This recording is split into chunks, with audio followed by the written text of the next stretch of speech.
r/ask Reddit. What is your favorite quality versus quantity example? Approximately 30 years ago I bought a couple of cooking spoons, each a solid piece of stainless steel. Paid $6 total. My mother-in-law beached at me for wasting money because I could have gotten the cheap chromed ones with plastic handles for $3.78 total. I said the two I chose would last longer.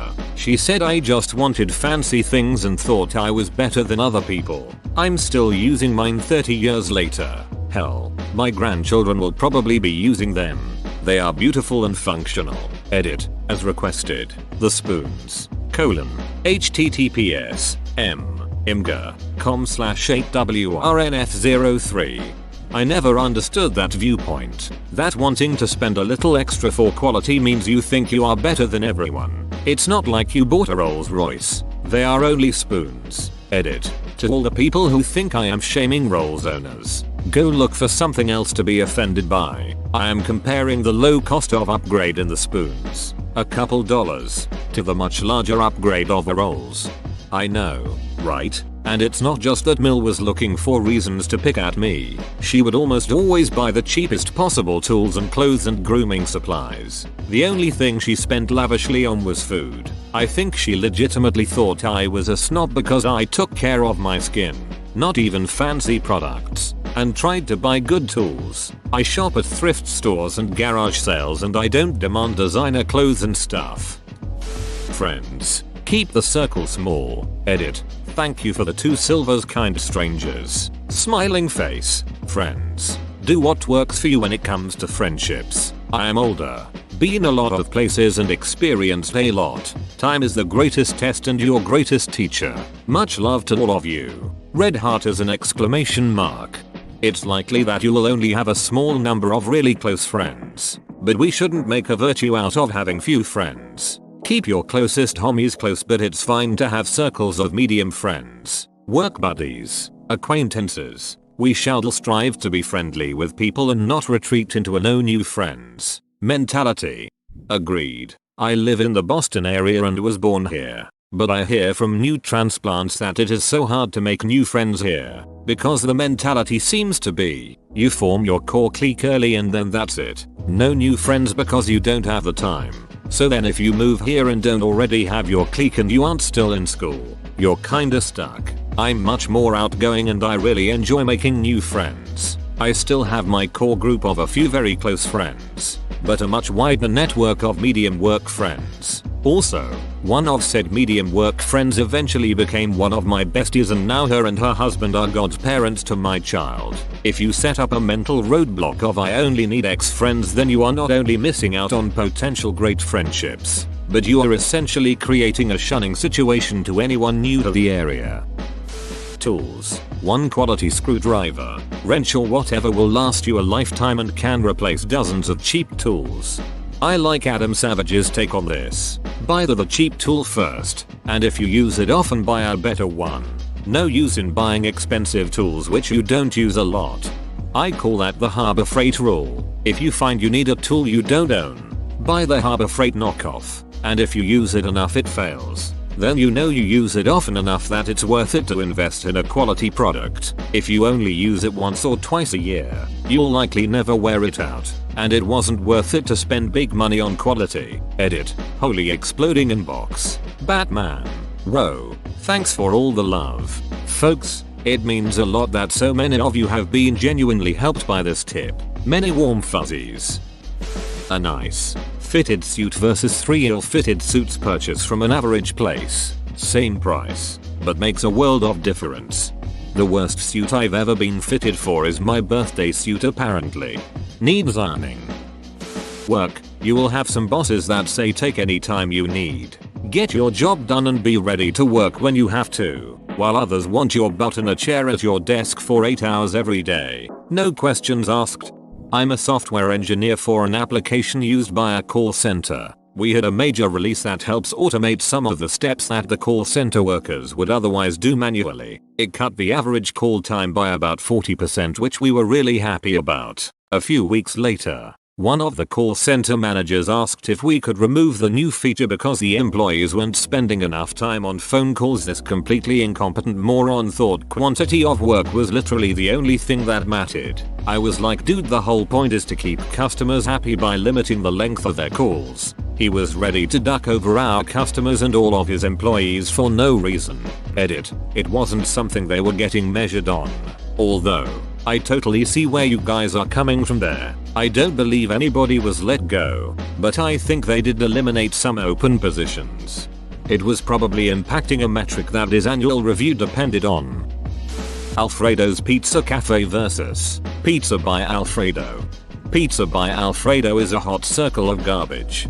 It's a hate crime in a dish. For me, it's working out. I do about 10-15 legit push-ups per set instead of rushing and doing 100 not legit push-ups. Edit. I do not mean that you should stop on this. I agree with all that you must increase reps or add on additional weight. My point is that doing your workout in right pose and right shape is more important than doing many but not in right pose. That's it. P.S. I also said that I do 10-15 reps per set. I do about 5 sets, so count that up. Same here. I just do one push-up, but it's ducking amazing. One is all you need. People who can't stop talking all the time but their words mean nothing, and people who only say a few words but they are valuable. Word. Brevity is the soul of wit. Clothing. I used to buy so many cheap items of clothing because it was only a few dollars. Then one day I realized I had so much clothing but nothing that great or that lasted more than a few uses. It's so much better to buy a couple of good quality pieces of clothing that you can wear for multiple occasions than to buy a bunch of cheap stuff. This so much. I used to buy pants for like $20 a pair. Because what psycho spends $100 on a pair of jeans? Finally I realized, yay. The pants were $20 each, but I was going through 3-4 pairs a year. Went out, spent a few hundred on some higher quality jeans and shorts, and have had the same pairs for going on 4 years now. Still no holes or anything. I got a pair of Levi the other month, out of curiosity of what spending that much more would get me. I have no idea if they will last, but they are a much better fit than the cheaper jeans I bought on the same day. I know they aren't the best in the business, but I was pleasantly surprised to find there was actually a step up. A party. I used to party a lot because I thought that's what fun was supposed to be. Now I just sometimes go to the parties I myself really like. Much better. I tried going to rages and found that they just weren't my thing. I'd always feel weird in high school and college when I would say no to parties like that since I felt like I should have been going. But even so, I'd much rather chill around a bonfire, watch movies and play games and just keep the parties smaller with a closer group of friends. Found it to be much more fun that way. I feel like a lot of people attend the big parties because there is more of a pool of potential friends, hookups and potential partners. Once I started seeing someone, the big parties just didn't have much appeal to me other than hanging out with friends. When I became single again, they were a great way to meet new people though. Ducks. I'd rather have one really great duck than a bunch of shitty ones. How do you measure if your duck is great or shitty? How do you know if your pizza is great or shitty? Some things you just know. There's been a recent trend of TV shows only having like 10 episodes per season instead of 20+, and a lot of times it's so much better for the show. British TV has been doing that for years, largely due to budget constraints. And it's one of the reasons many of the big dramas are really tight on the story and characterization. I'm glad to see it's a trend that American TV is jumping on. Yeah, British TV was kind of hard for me to get into at first because of that. I would think 5 episodes for a season? Really? That's it? But over time you realize that each episode is better made than if you had a 20-season show. I'd rather eat in one great restaurant once a month than go somewhere crap or order takeout on a more frequent basis. I go somewhere crap once a month.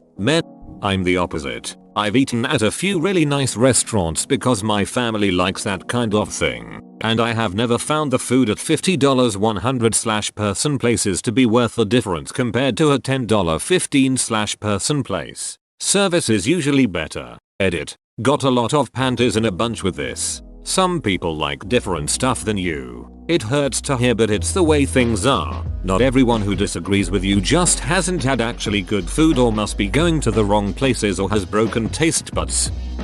My mom's last days, 2 weeks from pancreatic cancer diagnosis to her death. We were expecting to be able to care for her at home for at least a couple of months. She refused treatment, but 2 days after coming home, realizing how much strain would be put on us to care for her, my eldest niece was on the verge of dropping out of her final year of school to look after her beloved granny. I think my mom, always a stubborn independent one, just decided, nah, not doing this to my family. I'm going to go see my husband. But honestly, the 2 days we had with her were all quality. Someone was sitting with her every second. She battled to speak at the end, but her kids and grandkids and her puppy were all there. We all got to say everything that had always been unsaid. When we ran out of words, we sang to her. She literally died in her granddaughter's arms. Of course, we'd have loved a bit longer, but for her, quality was definitely better than the quantity that would just have included increasing suffering and dependence and indignity.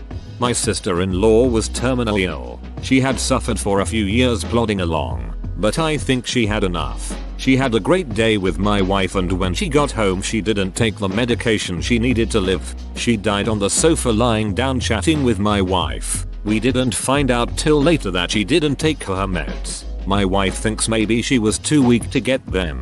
I know different. She was an incredibly strong, independent woman. She'd had enough and went out on her own terms after having a great day. That's probably one of the best ways to pass, with family caring for you and there for you.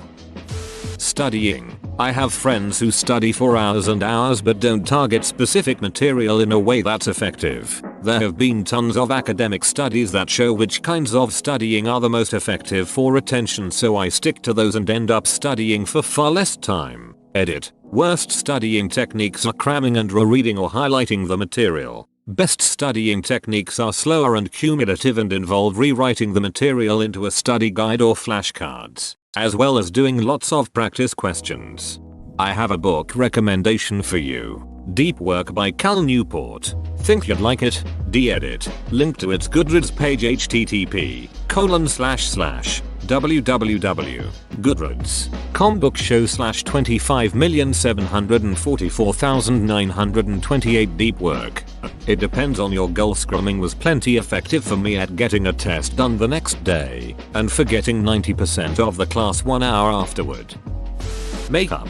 Can't believe no one else has said this, and I don't mean to shame anyone too much. Makeup is disgusting, but you can get a good coverage with good quality products instead of having to reapply shit stuff by layers. Man, makeup is such a crapshoot. You can buy a $10 foundation and it can be amazing or awful. Same goes with a $50 foundation. You can read or watch all the reviews first, but everyone's skin and preferences are unique, so it will work differently for you. I know this is kind of a tangent, but I felt it was worth mentioning. I recently went to Sephora to get a new foundation with SPF, and they gave me little sample cups of a couple different ones to try at home. I think they do samples of almost anything that can be easily put into a sample portion. It's not a lot of product, but definitely enough to know if something is right for your skin before dropping a lot of money on it. Shoes, especially if you're active and or work on your feet. Death. I'd rather die once and do a quality I am out of here than die and keep respawning. What if you die to some cheap exploit? That would be bullshit. Better to stay quiet and be assumed an idiot than to open your mouth and remove all doubt. Speak little but say a lot. After a while people will begin to realize that when you do open your mouth it's because you have something important to say and tend to listen much more closely than they would to a chatterbox making the same point. Better speak up to be proven an idiot than stay quiet and remain one. Yes, but also remember, he who does not ask remains a fool forever. Don't be afraid to have questions before you've reached the point where you can speak little but say a lot. Birthdays and anniversaries wouldn't be special if you had them every day, right? There was a year where it seemed like we had to go to a birthday party every 2 weeks, and you're right, they kind of stopped being special. If you had a birthday every day, you'd die in a few months. Mine is small and might seem obvious, but breathing through nose versus mouth. You can take a lot more air through mouth. but your nose works like a filter that stops a lot of pollution and unwanted microelements. That might not be much, but I wanted to share it. One day someone brought the topic and I smiled upon that example. Also, breathing through your mouth dehydrates you or something. Oxygen is also not great for the enamel on your teeth. Edit. Looks like my dentist may have been simplifying or just plain wrong. Check out Hugh/Dentologed's reply below. I reckon he has got it with number 2. Sex. Bad sex is bad sex. It's not like pizza, it's just like bad sex. I disagree a little bit. Bad sex is like bad pizza. They can be really bad. That's why I've always thought that expression was a bit off. Bad pizza is bad, and I'd rather not have it. The Grand Army of the Republic vs. the Confederacy of Independent Systems in Star Wars. Edit. Holy shit, this blew up. THX for my first gold kind stranger. Life. I would rather die than be kept alive by a machine. The quality of my life is far more important to me than the amount of time I live. My grandfather died recently, and the last couple months of his life was a bunch of people giving him ass chewings over how if he wants to live a month or so longer, he needs to eat this food instead of what he wants, and do this instead of that, and see, I just don't get the point. One good kitchen knife, one good pan for cooking. Cowboy Bebop is only 26 episodes. You can read the textbook cover to cover, read the notes over 3x, but if you don't absorb anything you're wasting your time. It's better to go over the lectures slowly and try to predict what kind of questions will be asked on the exam. Then write your own practice exam. Take a break to clear your mind, and see how much of it you get right. Compliments. Constant stream of compliments greatly lessens the impact, and even if there are some genuine ones among other, they go unnoticed. If you give very few compliments, but always mean them, they are something that will stick with people sometimes their entire lives. I've gone through about 6 cars and finally got a nice Toyota, and this shit is nicer than all 6 cars combined and will hopefully run longer than all 6 cars combined. Masturbation. You can do it all day but come up with no cum at all. Once you stop for a bit and then do it again, you'll be able to fill the bottle. So kids, take breaks. 5 times a day, don't keep the doctor away. Edit. You did it again, Reddit. My most upvoted post is about masturbation and cum. Thanks. Stupid story, but the first time I ever masturbated, I realized I had no clue how much cum comes out. My dad had this bad habit of stealing those 20 ounces plastic cups from Chinese buffets, so I grabbed 2 of them from our kitchen to cum into. In retrospect, 40 ounces of cum was a brash prediction. Imagine the other way around. You grab an empty McNugget sauce cup but get a 40-ounce gusher. Tattoos. Much better to wait, save the money and get well done ones that you enjoy, even if they are dumb and pointless. At least they are good quality. Food. You can take 30 minutes of your life and cook something nice for your stomach and your taste buds, or you take a shovel and fill your mouth every 10 minutes with some shitty low quality products. Why is our other option eating every 10 minutes? Medications. Quantity can literally kill you. I'd prefer one mighty poop over pebble dashing the back of the toilet with 1,000 tiny pooplets. I took a poop that was easily 14 inches long yesterday. It rose from the toilet drain, up the back of the bowl, out of the water, curled around, and all the way back down next to itself. Hadn't pooped in 4 days. I just wanted somewhere I could say that where it was slightly relevant. Memes. It's a bad time when your feed is drowning in bad memes. Find 1 or 2 accounts you like, and that's it. Waiting tables. Even in the same restaurant you can have different people, sections, or even just a different night that rolls to the other end of the spectrum. One really good group and nothing else to do gets hangout time and lots of hand-picked recommendations. Crazy busy gets everything as quick as can be so that the table gets used more times. Either one can make you lots of money. You just have to recognize the situation and roll with it. Birmingham, UK, having more canals than Venice. Medical treatment. Give me a few top-notch providers over dozens of morons who don't know what they're doing. Book length. So much can be conveyed in such few words. So little can be said in gigantic books filled with paper wastelands. but a well-written book that is also lengthy. Sign me the duck up. Examples are Game of Thrones books, Count of Monte Cristo, East of Eden, and many people OFC can attest to Harry Potter being lengthy but good. For me, if a book is good, I want it to last for a while. I hate it when I read a good book and there isn't enough world building or character development because the novel is only like 200 pages long. I don't know if it's been said, but toilet paper. I can buy a 12-pack of horrible at one ply and feel like I'm wiping my ass with dragon teeth. Or buy a 3-pack that has good quality and feels like I'm wiping with clouds. Dating websites. A lot of people get caught up in presenting themselves in a false light to generate more matches, and thus, more sex connection etc. I fell into this same trap. After a year of serial dating with no real emotional connection, I decided to overhaul my page to limit my matches and find someone real. Well, I fashioned my Tinder profile to reflect the real me. I'm a weird guy. I posted pics exclusively with a man bun. I reference The Office throughout my bio, and really took myself out of my comfort zone. A week goes by with 0 matches, and I start to question if I made the right decision. But then, I get a match from a girl who sent me this message. You think you're weird? You've met your match. Needless to say, we have been dating for a while now, and have hit it off. All of my friends approve. My mom approves, and she is a breath of fresh air. She is so ducking weird and I love it. The dating scene as it currently is all about instant gratification, quantity. But if you shift your focus towards being patient, you are setting yourself up for much more success. Quality.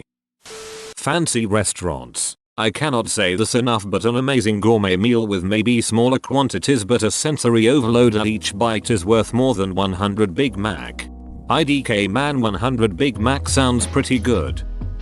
Winter jackets. I got my husband a very expensive ski jacket that is warm, lightweight, but breathable. The last one he had was purchased 8 years ago. My friend was disgusted that I spent so much on the jacket. She buys a few $100 in cheap jackets every year. I told her to tally up how much she's spent on her jackets and she spent double what I paid. This isn't to say every jacket should be that expensive, but he hasn't had to replace it for quite some time. Cola. My parents used to buy generic store brand cola all the time. I wondered why they would do it, because that stuff tasted awful. It was vile, but it was cheap. Perfect for satisfying a degenerate addiction. Now when I buy cola, I go to a smaller store that sells a Mexican Coca-Cola that comes in the glass bottles and has real cane sugar in it. I only ever drink it if I have something to celebrate. Whoa, you made it to the end? You're a ducking beast. I'll cut you a deal. Smash like and subscribe for more curated content, bruh. It's free and that's a great price.